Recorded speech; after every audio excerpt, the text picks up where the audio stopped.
Hey nerds, Farmer Jesse here. Welcome to Growers Daily, your daily dose of ecological farming insight. It is Tuesday, March 25th, 2025. Don't know why I said it like that. And today we're talking cilantro, basil, dill, and parsley, i.e. the main culinary herbs, and garden life after pools. That one will make sense soon. So let's do it.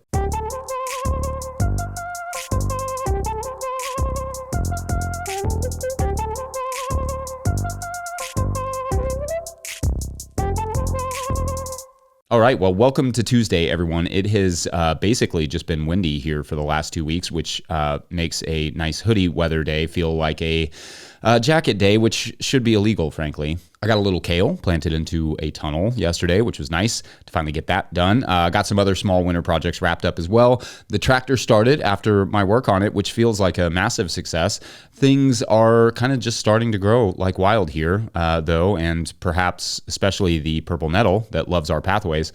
That stuff always gives me a bit of anxiety heading into the season as I just kind of wait around for the clover to shove it out of the way. So I usually mow and or weed whack that sort of purple nettle weed till it finally happens in about a month that the clover will pop through. It just has that everything is about to explode feel around here right now. But, you know, such is spring. All right, so I like to reserve my Tuesdays for crop breakdowns when I remember, and I remembered. So I thought we could use today to do a quick crop breakdown for a spring crop / crops. I love the annual culinary herbs. So in this first section, we'll talk about some of the faster growing annual culinary herbs like cilantro and dill that require successions. And then in the third segment, we'll take on parsley and basil and that sort of stuff. And I guess I'm dividing those because dill and cilantro are basically one, maybe two cuts and done, whereas in the right situation, basil and parsley last all summer, with parsley able to head straight into the late fall or even winter in the right conditions. So there is a difference in where and how you might plant and or manage them based on that extended stay. All right, so cilantro has the distinction of being a flower in an herb's body. It wants very little to do with being an herb once the heat hits and will bolt readily. Ditto dill. But for cilantro, I think one of its greatest ironies is that here is a crop so associated with tomatoes, yet it does not really love to grow at the same time as tomatoes. Honestly, cilantro is kind of like my favorite fall cover crop, and I have a lot of ours coming back that I sowed in the fall. Then it will soon flower. But to that point, cilantro goes really well with a lot of fall stuff, including sweet potatoes. It may be my favorite pairing ever, sweet potatoes and cilantro as a garnish. The best. So I love to grow it at the same time or like late in the winter where possible. Anyway, both cilantro and dill can be transplanted or direct seeded. I have seen where people suggest that directly seeded cilantro will bolt more easily than transplanted cilantro, but I can't find any research to necessarily back that up. Not saying it's untrue, it may very well be, but in my experience, they both bolt pretty easily if it's hot out. So the first trick with the cilantro, to stick with that for a second, is buying bolt resistant varieties like Santo, among others. In the spring, I like direct seeding, both dill and cilantro, whereas in the summer, I definitely prefer to start cilantro and dill in soil blocks because I can more easily control the temperature in the greenhouse than I can out in the field where our summer days can be intensely hot. In the field, I use the earthway seeder and the beet plate. Then I fit about 8 rows on a 48-inch bed. That's like a 122 centimeter bed. For dill, I use the Jang seeder with the sprockets set to 11 and 11, usually with one of the carrot rollers like the X24 or whatever roller fits the seed well. For soil blocks, I use the smaller 1-inch by 1-inch size blocks, so either the 128 cells or the 200 cell soil blocks.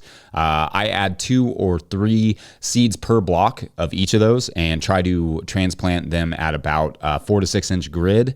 Now, if I was selling a lot of this stuff, I would directly seed it most of the time, if not all the time. But since we only sell a little bit every week, we usually just have, to plant like 5 to 10 bed feet of each every other week. Usually we can find a gap in our lettuce somewhere and just plug it in a few blocks on the end of a row, which is great. But because especially when the heat hits, we treat our cilantro and dill like we treat our summer lettuce in the field. So they work well together. We establish it with shade cloth for a week or so after we transplant it. And then we mist it multiple times a day to keep it cool through the heat. In fact, that has made it possible for us to grow cilantro without it bolting too early. We basically just treat it exactly like the summer lettuce, sometimes even getting a second cutting. And we can do that all summer when the market calls for it, of course. Dill too, but we just sell less dill. And of course, it's not the end of the world if either of them bolt necessarily. There is a midsummer market for dill flowers, for pickles, not to mention they both make decent additions to cut flower mixes. Oh, and of course, beneficials absolutely get down with some dill and cilantro flowers. In fact, after the first cutting, if I don't absolutely need the beds, I just let the crops bolt and let the insects have at for as long as I can before they go to seed. Now, if I was doing loads and loads of these crops for market, I would absolutely consider getting a paper pot transplanter to speed up the process. For small amounts, like arbitrarily, 2 pounds or less a week, hand transplanted is fine. For harvest, I harvest them early with the rest of my tender greens, wash and dry them well if they need washing, and then I pack them. These can be highly profitable crops at $10 to $20 per pound or more, depending on wholesale versus retail and the market that you're in. And yields can vary depending on the number of cuts and time of year, but at roughly a quarter pound per square foot, give or take, that's an extra, like $100 or so per 40 square feet. So it's not bad. And if you're a home gardener, it makes so much sense to plant these because that one plant will give you what you buy for $3 or $4 at those little clamshells at the market. So yeah, it's a pretty good crop to save you money as well. Anyway, that's the basics of those two annual herbs. In the third segment, we'll get to that basil and parsley stuff. Otherwise, we're going to talk about reclaiming some land that had a pool on it. Yeah, be right back. Spring is here, I feel it everywhere. You're so near, and love is in the air. Today's episode of Growers Daily is brought to you by Farmhand. Newsletters, right? A necessary evil for CSA farmers. Join Farmhand and real CSA farmers on April 11th for a free digital workshop where they'll share strategies they use to turn their newsletters into powerful sales tools. Get the secrets and go-to templates for success when you register for the free workshop today at farmhand.partners/newsletter. That's farmhand.partners/newsletter. And I'll put the link in the show notes. Today's episode is also brought to you by Tilth Soil. Tilth Soil is a worker-owned co-op making living soils in Cleveland, Ohio using NOP-compliant food scrap compost. They wrote us, quote, "We're stoked to support Growers Daily because healthier, tastier, and generally more decent food systems start with growers like all of you, inquiring minds who care about the land." End quote. Love the folks over there at Tilth. If you're looking for top-notch compost or potting mix, drop an email to the folks at Tilth via info@tilthsoil.com. That's info@tilthsoil.com. All right, enjoy the show. If you, the listener, are enjoying this content, getting even a small amount of value from it, consider supporting our work over at patreon.com/no-till-growers. I will try to get to questions from everywhere that questions come in, but I will always get to your Patreon questions. Now, today's Patreon question comes from Patreon member Scott Fries, who writes, quote, "Hello, Farmer Jesse. I am in the process of this year of making new garden areas in my yard. The area was a spot for a pool, so I will have sand in soil. Would good compost tilled in help with that? On the same note, can I peel the sod layer off to turn it into compost? Best method to kill off grass/weed seed? I am in 6B in Ohio with heavy clay, which will be fresh to being a garden in most areas.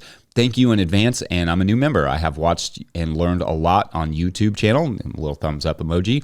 I often catch myself whistling the no-till theme music. I really appreciate the humor/dad jokes. Happy growing," end quote. Okay, so awesome question, and I'm going to proceed here assuming that with the pool and sand that what you're referring to is that there was a base layer of sand put down beneath like an above ground pool, which I believe is a pretty common practice. I've never installed an above ground pool, but that's my understanding. I assume it was above ground and not in ground because you did not mention an epic hole or getting rid of the pool itself, which if I even had to personally do that with an in-ground pool, you would probably never hear the end of me discussing that triumph. Now, if there was a pool there, that also means there was thousands of pounds of water sitting above that area for some amount of time, and that's after that area was likely leveled with machinery. So we're talking about some potentially serious compaction in the native soil. So my first thought here is that yes, it needs not only have some compost worked into the sand, but also it's worth noting that not all sands are created equally. The sands that we add to things, there are beach sands and play sands that are not ideal for gardens because the salts and or their fine compactable textures, as well as masonry sands, which are likely a little bit better. Then you have horticultural sand, which is ideal, but not likely what was used beneath this pool. My guess is masonry or play sand was used, which would mean you would absolutely want to work in some compost to help add some organic matter and reduce the potential of or existence of compaction. You would also likely want to subsoil or broad fork down into the native soil if possible, unless it's like more than 18 inches down or like 18 inches deep of sand. Roots will eventually make their way down there, and it's better that they don't run into a mucky brick wall. Now, the sod removal part of the question is very interesting. Sure, you could use a sod cutter and literally cut the sod off, compost it, and then add it back, but you might be stunned by how much space you lose doing that. Like what a sort of hole or ditch will be left where you remove the sod. The reason is primarily air and water. Even in compacted lawn, a lot of the sod layer is going to be air and water. So what starts out as a giant pile will turn into not much of anything at all as it breaks down, to get technical about it. So you may want to add an additional layer of something in its place, like either an additional mulching layer of compost or perhaps good, clean fill dirt before adding a layer of compost over top of that, something to make up for all that lost topsoil. But generally speaking, I don't have an issue with that approach. In fact, that sort of composting could help with things like, Bermuda grass that can be a problem in many lawns. If you composted it correctly, you will kill the rhizomes and the seeds, thus giving yourself a fresh start and some good compost. Of course, allow it to fully compost and to fully mature to help reduce any risk of residual herbicide from previous land use, if that could be an issue. But otherwise, I think it will make a good compost. Almost certainly. So anyway, I hope that's helpful. I love that question. Lots of fun stuff there that I haven't addressed yet here. Good times. All right, up next, those other culinary herbs. Be right back. Today's episode of Growers Daily is brought to you by Harnwah Greenhouses. Harnwah Greenhouses has pioneered controlled environment agriculture since 1965, partnering with market gardeners and farmers across North America to deliver turnkey greenhouse solutions. Their unwavering mission is to support growers' success through innovation and expertise in design, manufacturing, and installation. Harnwah Greenhouses are engineered to withstand high wind and snow loads, providing optimal brightness, increased yields, rapid ROI, and long-lasting durability. With over 20,000 projects completed, they are more than a manufacturer. They are a trusted partner. Their structures foster sustainable, energy-efficient ecosystems that drive profitable, resilient agriculture. In 2025, Harnwah is introducing a new low-tech, high-tunnel model starting at just $2 per square foot, offering open field growers an accessible entry into controlled environment agriculture. Learn more at harnwah.com. That's HARNOIS.com. Today's episode is also brought to you by So Right Seeds. So Right Seeds is an heirloom seed company that offers fresh, high-quality, open-pollinated seeds. They have a great selection on their website of over 400 varieties, along with a planter's library with tips for growing. They offer cover crops and bulk packs of seed for sustainable home gardening. The instructions on the back of their packets have all the information you need to get started. Go to So Right Seeds, that's SOW, and use my discount code NOTILL for 15% off your order. That's SoRightSeeds.com. All right, enjoy the show. All right, so in the first segment, we talked about cilantro and dill. In this section, we'll talk about basil and parsley. Again, the big difference here, beyond flavor, is that cilantro and dill are herbs that need to be grown in successions, whereas parsley and basil, if done right, do not necessarily. Basil could be the one exception here because especially in very hot climates, it can bolt a little bit more easily. But parsley is relatively heat and cold tolerant and will only bolt if it believes, or does, go through winter. In fact, parsley will often survive our winters in our high tunnel and then bolt in the spring. Basil will barely survive hoodie weather, so that is not much of a concern there. But let's start with varieties. For basil, I am an early leaf fanboy. It is bolt resistant, great flavor, and yields well. Leaves are perhaps slightly smaller than, say, Genovese, but it's been a winner for us for years. There are many types of basil out there too, like lemon, holy, Thai, purple, etc., and all of those are awesome for sure, but the market has to be established if you're going to be selling these things before you grow them, because I've found that they can be a little bit hard to sell. but that wouldn't be for every market. Some markets you probably slay, but for us, we had trouble selling it. And of course, for home use, all the basils, grow them all. They're amazing.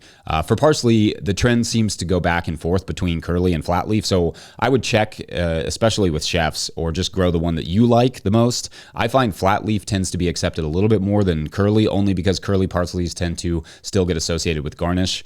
Little known fact that both kale and parsley have a support group for this. With both of parsley and basil, I do not direct seed them because of how slow they are to grow. You can, certainly, but I find it's easier just to transplant them. So I start them in slightly larger blocks than I start those in those other herbs I mentioned. 128s are fine, or the 35 block standing blocker soil block maker.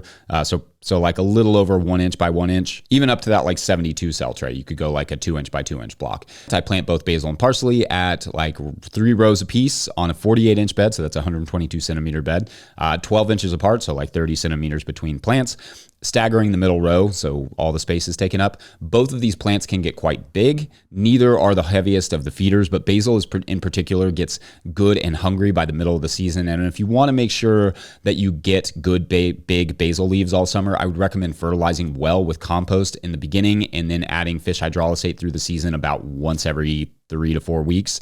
Though I have successfully grown both in the field many times, I almost exclusively plant these crops in the tunnel anymore for how well the tunnel allows them to produce all summer and stay dry, in particular for the basil. That dry part is not that important for parsley, though wet leaves can lead to disease. However, it is wildly important for basil, which is susceptible to disease and must be dry at harvest.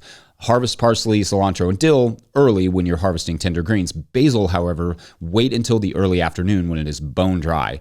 If there's any water at all, it must be dried or the leaves will blacken and rot. This can prove to be quite difficult here in Kentucky with our humidity, so the early summer afternoon is usually the best option after any and all dew is off. We like to pack the basil immediately after harvest so long as there is no moisture on it, and then pack it into a small cooler, think like a tailgating or hunting cooler, with some ice packs, not at all touching the basil. This cooler with the ice packs in the bottom will keep the basil cool but not cold. Parsley can be kept at regular refrigeration temperatures, but basil prefers like 55 degrees Fahrenheit or 12.7 Celsius, which is one of those convenient temperatures that exist almost nowhere in the summer, except perhaps in a deep underground cellar. So the cooler with ice packs is the best we've come up with. If it gets too cold, poof. Too hot, poof. So yeah, not an easy one to manage there on the storage side. Anyway, let me know your thoughts, questions, aspirations when it comes to annual herbs. We'll do more perennial herbs another time, and I'll wrap it up there. Don't forget, we are now officially a 501c3, so donations are tax deductible and greatly appreciated. Enormous thank you to all of our show sponsors. Huge shouts to Willie Breeding for the theme music and the team at No Till Growers. Also, shouts to Epidemic Sound for the background music that you can hear. Pick up a copy of the Living Soil Handbook or the Seed Farmer at no-tillgrowers.com to support our work.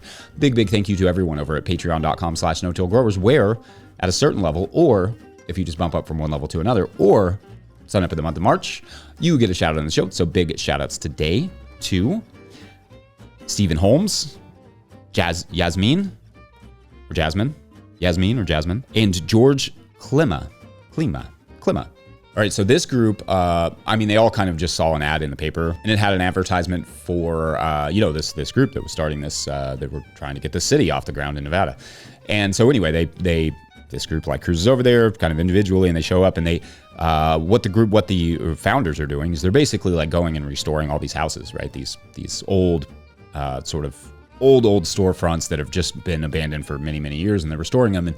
And so they start getting to work, and they pull up some of the baseboards. And as the group is like pulling up some of the baseboards, they find this huge stash of gold bars, right? And they all don't really know what to do at first. And I think everyone's kind of like, should we tell the others? But they all tell the others because trust, right? But they also figure that could help, fund their refurbishment of this town. And, but however, having sold the gold is when things kind of started to get weird, which we'll learn more about tomorrow for Wednesday. Yeah. Thanks for watching and or listening. We will see you then. Bye.